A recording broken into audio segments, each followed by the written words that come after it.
Hello people, I am Jaby KOAY, joined by Simone BOUFFARD, and we're looking at Milan Talkies, the official trailer starring Ali Fazal, Shraddha Srinath, Ashutosh Rana, Sanjay Mishra, Richa Sinha, and Sikandar Kher. This is directed by Tigmanshu Dhulia. So, I got all those names. Hopefully some of them were pronounced correctly. If I didn't pronounce those correctly, I know I pronounced Sophia.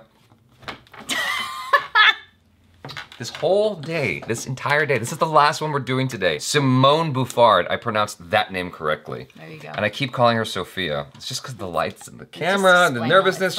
She's sitting way closer to me than I've ever had before in my life. I've known Simone a long, long time, and this is the closest I've ever had her sit next to me or be near me. Thank you, Rashi Mudalkar, for doing the subtitles on this. Very, you get it. I appreciate it.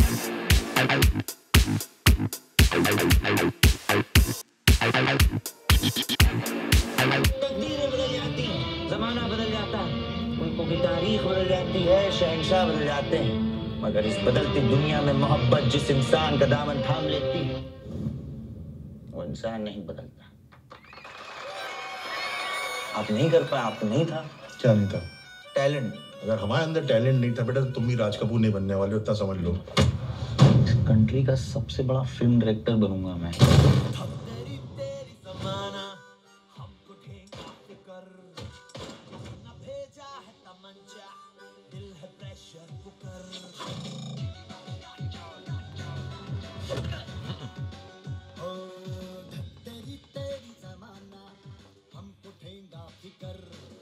छोटा सा जवाब है, sir हिला के दे दो।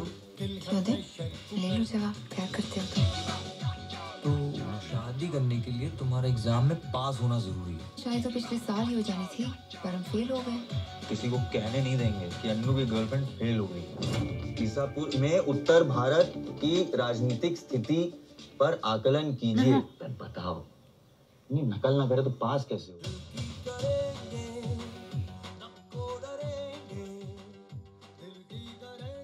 मैंने सुना है कि जहाँ यहाँ प्यार होता है ना, सेक्स बहुत होता है यार। और जब प्यार पुराना हो जाता है फिर तो क्या यार, सिर्फ इक्का दुक्का दिन करते हैं, होली दिवाली बर्थडे करवा चौथ टाइप।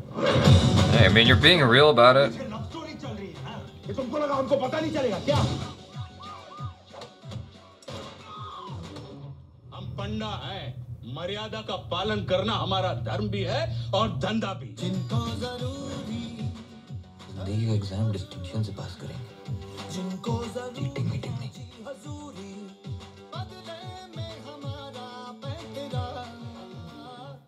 हिम्मत आ गई है तो गलती करके देखते हैं।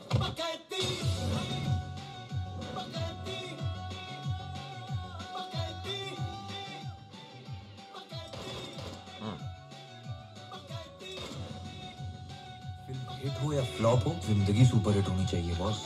और जिंदगी तब सुपर हिट होती है जब आपको वो हासिल हो जाए जो आपने अपने दिल से चाहा।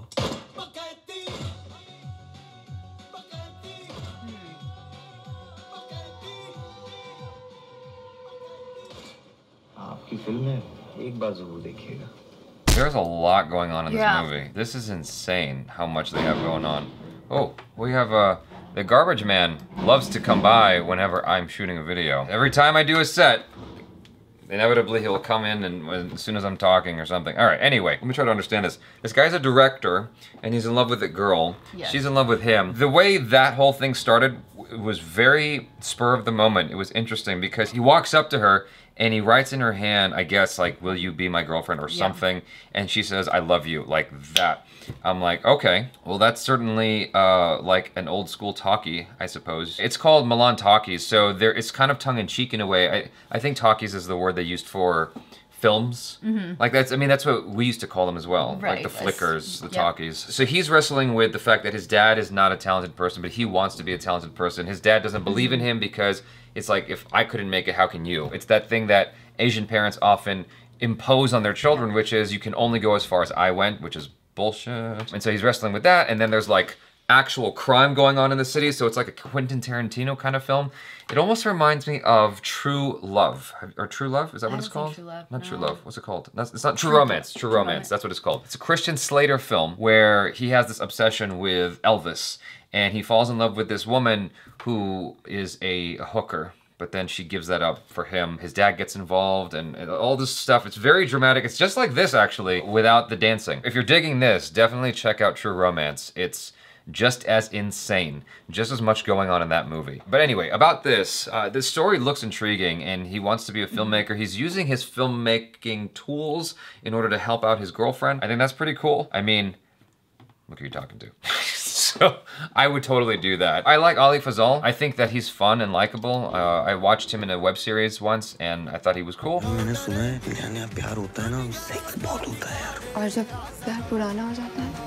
The little moment when he talks about how when a relationship is new and the sex is wild, and she asks him, you know, what's it like when we're older then? And, special occasions. Yeah. He's got his foot in his mouth, but he's doing it in kind of an adorable way. At least I thought it was. Yeah, you like him instantly for sure. हम पंडा हैं, मर्यादा का पालन करना हमारा धर्म भी है और धंधा भी. I'm trying to figure out though, like where this rivalry comes from and where the priests came from, where they say that, you know, it seems like they're the ones after them. I don't know who's after them, actually. I don't know who the antagonists are. It seems like there's actually a few different antagonists, which makes this even more exciting. I've been watching some Dragon Ball Z in my free time, because it's like 20-minute episodes, so I can kind of squeeze it in. And one of the interesting things about that show is that there are moments when you have multiple villains who are coming in at the same time, and it's like, that just makes for better drama. Yeah. When you have two people who are after the same person. Like that actually also reminds me of True Romance, where you have these moments where multiple bad guys are after, you know, these people. It's definitely intriguing. At the heart of it is these two people who are in love. It looks like a fun story. Yeah, it almost seems like the whole, she needs to pass her exam to get married is almost a secondary plot. Them conquering Alls obviously seems to be the main plot line. Right. What you're talking about is just the infancy of the relationship. Right. So it's how they start to bond. He's using his tools in order to help her out. She has this desire, and he's a guy like me. You know, when you fall for a girl who needs help with something, you are doing everything you can, using all of your tools that you've got in your arsenal in order to help out the prospective girlfriend, the lady that you're in love with. You want to raise her up. You're trying to save her. That's what he's doing. I don't mind that. You know, and so that naturally just leads into the next part, because I guess there is some kind of religious aspect, like you're talking about, linked to her side. There's something there with that. They're trying to combat the very devout religious people who are trying to stop them from having their affair. There's that part where like they're fighting each other with like swords and guns, and you talked about how this takes place in the States. I mean, I don't. No, not this movie. True Romance takes place in the States. Well, anyway, the guns and the swords. There's Yeah, I just thought it was really interesting because I wasn't sure. I was like, oh, is he using like his film props to like... That was a little bit confusing as to whether we were looking at something that was being shot for the movie within the movie, or if that was like a genuine like something conflict. That was actually happening, because you know, he talks about how he wants to be the greatest film director, and then he blows up a house, and then they show him like drop kicking somebody in the face, and I was wondering, okay, is this how he's going to become the world's greatest director? Is by doing all these things in real life. You see, that's the thing, is I didn't know if it was an actual conflict or if it was just part of the movie within the movie. I think it could be both. The moments towards the more climactic part of the trailer, the crescendo, if you will, I feel like those were all real moments. And the whole filmmaking thing maybe plays a subtle role later on in the film as a means to help him get out of his problem. It's not like there throughout. It's established as two things. It's his like underlying objective in life, and it's what he uses to connect with his girlfriend. And then it goes away for most of the film during the adventure until he needs to use it again as a last-ditch effort, a Hail Mary, in order to get him and his girl out of this wildly crazy predicament. It looks like a fun movie overall. The trailer was a little bit confusing, but that's not the movie's fault. It's two different people that deal with that. But overall, I mean, I enjoyed it, and I'm definitely intrigued. Yeah, I'm definitely intrigued by this. If only to answer those questions about what's actually happening. No, but if it is like, you know, the movie within a movie, I almost feel like it can take a lot of weird turns when there's that movie in a movie format. Yeah. I mean, that's enough to reel me in. Yeah, it could trick you sometimes. Yeah. You never know. It's like having a relationship in Los Angeles. You just never know when it's real. It could be a movie within a movie. Maybe. You know? Maybe. Especially when you're dating an actress. You don't know what's real. It could all be an illusion. You could be her imaginary boyfriend. That's a reference that you guys might not know from another video. Thanks so much for hanging out. Please be sure to check out Simone BOUFFARD. I almost said Sophia, but I did not. Check her out. Simone is on the social media waiting for you guys to click follow to hang out with her and say hello. Subscribe if you haven't already. Check out her other reactions, reviews, and short films. Thanks so much. I'm Jaby KOAY. This is Simone BOUFFARD. Peace out.